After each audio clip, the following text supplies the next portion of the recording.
Bismillahirrahmanirrahim. Assalamualaikum warahmatullahi wabarakatuh. Alhamdulillahirrahmanirrahim. Sobat Map, berjumpa lagi dengan saya Abah Ab di Map Podcast. Hari ini nyoba sekalian dicoba nih siaran langsung di Instagram. Selamat bergabung Teh Yuji. Kali sarehat ya. Ya, ini untuk kebutuhan konten di Map Podcast yang sudah lama tidak isi ya. Nah, kita akan bahas tentang tujuan. Dan ini pernah saya juga tulis di buku saya di sini. yang sudah punya boleh buka di chapter pertama ya, sebuah tujuan. Kadang suka sering bertanya tentang tujuan hidup, tentang untuk apa kita melakukan sesuatu dan yang lainnya. Nah, kalau sudah jelas tujuannya, maka akan lebih mudah kita memahami dan melakukan apa gitu. Mau melakukan apa dan apa yang perlu dipersiapkan. Sebagai contoh, kalau kita mau bepergian misalkan ke sebuah daerah, sebutlah Jakarta misalkan. Kalau kita sudah tahu tujuannya, tapi kita belum tahu harus kemananya, minimal kita bisa bertanya. Kalau ke Jakarta itu bisa menggunakan fasilitas transportasi apa saja, bisa atau membutuhkan apa saja, berapa lama ke sana. Kita bisa bertanya tentang tujuan kita tersebut, karena kita sudah tahu Jakarta itu ada di mana. Nah, setelah itu kan kita memilih mau pakai kereta, mau pakai pesawat, mau pakai kendaraan pribadi, mau pakai motor, misalnya mau pakai cara lain, misalkan jalan kaki misalkan. Itu sangat ditentukan bagaimana kita memahami tujuan. Nah, terkadang ketika kita menjalani kehidupan ini, kita menjadi hilang tujuan gitu, atau lupa dengan tujuan utama. Misal ini karena saya ngajar di kampus misalkan, banyak yang kehilangan tujuan di kampus misalnya. Kang Fadlan, wilujeng bergabung Kang Fadlan. Ini lagi belajar live streaming, ini lah siaran langsung di IG sambil mengambil kebutuhan untuk di podcast. Contoh, ada mahasiswa nih, Pak, saya mau setelah lulus mau kuliah misalkan, mau kuliah lanjutan dan sebagainya. Tapi dia tidak tahu tujuan dasarnya apa, dia tahu tujuan dasarnya apa. Atau orang-orang yang sudah bekerja misalkan, seperti saya nih sedang bekerja misalkan, atau yang sedang mencari pekerjaan. Kadang-kadang kita lupa lupa tujuannya. Nah, kalau saya sering ngasih contoh itu ya di perkuliahan itu dengan sebuah kejadian sehari-hari lah. Misal kalau kita lagi mules nih, lagi merasakan sakit di perut, atau ada dorongan-dorongan ingin ke belakang misalkan, sering nanya gitu. Kalau Anda mules dan tahu mulesnya itu bukan mules karena sakit, tapi karena ingin BAB, yang pertama kali muncul di pikiran itu apa? Rata-rata jawabannya adalah WC. Umumnya gitu bilangnya WC gitu ya. Padahal betulkah WC itu tujuan atau fasilitas untuk memenuhi tujuan tersebut? Karena ketika WC-nya macet misalkan, airnya nggak jalan, pintunya terkunci, kan kita tidak berhenti karena WC-nya nggak ada, kita jadi tidak mencari alternatif gitu, tapi terus mencari dan berupaya untuk mencari fasilitas untuk memenuhi kebutuhan itu. Bahkan kalau harus bayar, nah, misalkan kita lagi di perjalanan nih, kan kita nyari WC umum atau nyari SPBU misalkan ya, dan disitu kan harus berbayar, dan kita akan membayar untuk memenuhi kebutuhan itu. Bahkan kalau sampai harus melakukan hal yang menurut kita jorok sekalipun, misalkan ya, misalnya ini lagi perjalanan jauh ke hutan atau ke tempat yang entah berantah lah gitu, nggak ada kamar mandi, nggak ada WC, mungkin kita akan melakukan tindakan-tindakan yang diperlukan untuk menuntaskan kebutuhan itu. Nah, jadi saya sering berbagi dengan kawan-kawan, dengan mahasiswa, dengan teman-teman itu, bayangkan tujuan itu sejelas ketika kita merasakan mules gitu ya, mules. Oh iya, kan kalau lagi mulus kan mikirin ke mall gitu ya. Kalau lagi mulus kan nggak mikir hal-hal yang lain, tapi fokus ke apa yang kita butuhkan. Nah gitu ya. Inilah yang perlu kita pelajari gitu ya. Kita sadari apa sih tujuan kita dalam menjalani kehidupan ini. Kalau kembali ke fitrah kita ya, kita diciptakan kan untuk beribadah, ya ibadah gitu. Pekerjaan kita, semua yang kita lakukan, kata santri mahayatuna kulluha ibadah gitu ya. Setiap kehidupan kita seluruhnya adalah ibadah gitu ya.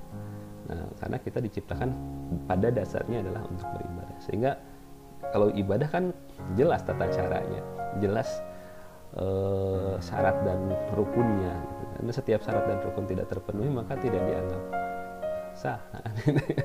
Jadi mari kita perbaiki tujuan kita. Contoh yang sering jadi pembicaraan nih, misal orang yang mau nikah nih, tujuannya itu nikah misalnya. Si A, si B sudah kenal, orang tua sudah kenal, yang nikah misalkan ya.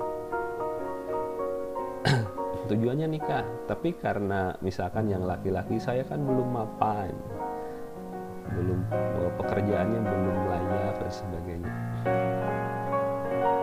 Apakah itu akan jadi menghambat? Gitu. Ya kalau niat dan mentalnya mengatakan saya harus mempersiapkan segala sesuatu, saya kira ya, bukan tidak ada ya. Tapi jarang sekali orang yang memang siap 100% dengan segala kemapanannya gitu. Setiap orang berproses. Ada mungkin yang anak sultan lah mungkin atau yang memang sudah mapan ya. Tapi kalau harus selalu mengatakan harus selalu mengatakan yang ideal, yang sempurna, saya kira banyak orang yang menunda nikah. Nah, pengalaman saya pribadi ya mungkin tidak, setiap orang punya pengalaman yang berbeda ya. Tapi saya yakin banyak orang yang memberanikan diri untuk menikah karena memang niat sudah bulat, terus pasangan sudah ada kan gitu. Kita berikhtiar untuk mencari pasangan dengan berbagai macam cara yang baik gitu. Itu sedang ini cuma karena sekarang justru ada kejanggalan gitu karena merasa diri belum mapan, belum layak dan sebagainya. Jadi ada apa ya, menurut saya ada yang terbalik ini. Laki-laki yang sifatnya rasional itu menjadi sangat perasa dan emosional gara-gara merasa diri tidak mampu, belum layak dan sebagainya. Tapi terbalik, perempuan yang harusnya dengan rasa, dengan sentuhan emosional, justru berpikirnya jadi realistis dan materialistis mungkin ya. Walau alam sih, ini hanya pendapat pribadi saya, mudah-mudahan tidak tepat ya. Tapi fenomena yang muncul seperti itu. Bahkan tidak jadi nikah gara-gara dianggap belum layak, dianggap belum mapan dan seterusnya. Padahal ya sudah dijanjikan akan digenapkan, akan dibukakan berbagai macam pintu ya untuk menuju ke niat yang baik. Ini sunnah kan, yang perlu diperjuangkan, yang perlu diamalkan gitu. Oke, pengalaman dulu ketika mau menikah, ya yang pertama niat sudah harus bulat dan itu menjadi jadi faktor utama gitu ya. Niat itu kan menjadi ukuran dari tujuan ya, dari tujuan. Jadi kawan-kawan, sobat map ini coba diperkuat dulu niatnya, mau nikahnya kapan. Seingat saya dulu saya punya niat menikah itu di usia mualimin kelas 2 mungkin ya. Ketika dulu mondok di Garut, ngobrol sama kawan, pernah terucap sebuah niatan gitu ya, niatan yang mengatakan saya mah kalau nikah nanti ya mudah-mudahan sih tidak lewat dari usia 25 tahun. Dan alhamdulillah itu terkabul gitu. Jadi niat menjadi doa, doa diikhtiarkan, dan itu menjadi sebuah kenyataan. Dan uniknya lagi, doa itu diperkuat, tuh niat itu diperkuat ketika saya masuk di UPI 2004 dulu. Mungkin teman-teman yang satu angkatan di UPI yang sama-sama di ospek dulu ya. Saya ada kegiatan di BPU kalau nggak salah dulu itu, dimana ada motivator gitu ya untuk penghari kegiatan, modelnya model deklarasi gitu ya, membuat deklarasi kemerdekaan diri ya. Dan setiap orang diminta untuk menuliskan deklarasinya, proklamasi ya, memproklamasikan. Diberikan kesempatan menulis, terus tiba waktunya dipersilakan siapa yang mau maju ke depan membacakan proklamasinya. Oke. Saya nggak tahu tuh apa yang mendorong saya saat itu mengacungkan tangan lalu maju ke depan dan membacakan proklamasi. Saya bacakan proklamasi, saya bernama Aam Imaduddin, jurusan Psikologi Pendidikan dan Bimbingan angkatan 2004, dengan ini menyatakan satu. Itu diucapkan, ingin menghajikan orang tua, amin. Ingin lulus tepat waktu, amin. Yang ketiga tuh yang paling heboh ya, ingin menikah sebelum usia 25 tahun, amin. Banyak sekali orang yang mengaminkan ya, subhanallah. Dan dua dari proklamasi itu sudah terwujud ya, lulus tepat waktu. Saat itu 2004 selesai 2008, setahun kemudian menikah 2009, tepat sebelum di usia 25 tahun ya, pas di usia 25 tahun 25 tahun lebih berapa bulan ya. Saya 25 tahun di bulan April, saya nikah bulan Agustus, April, Mei, Juni, Juli, Agustus, ya gitulah. Tapi sebenarnya ada tujuan yang dirancang, ada ikhtiar yang dilakukan, ada doa-doa yang dipanjatkan, dan insya Allah itu akan bertemu dengan hasil.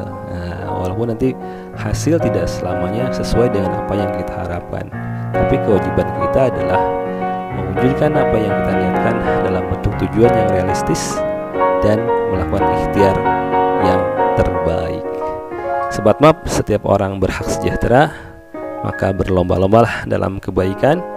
Mari kita perbaiki tujuan kita, perjelas tujuan kita, lalu kita wujudkan itu dalam bentuk ikhtiar atau langkah-langkah konkret.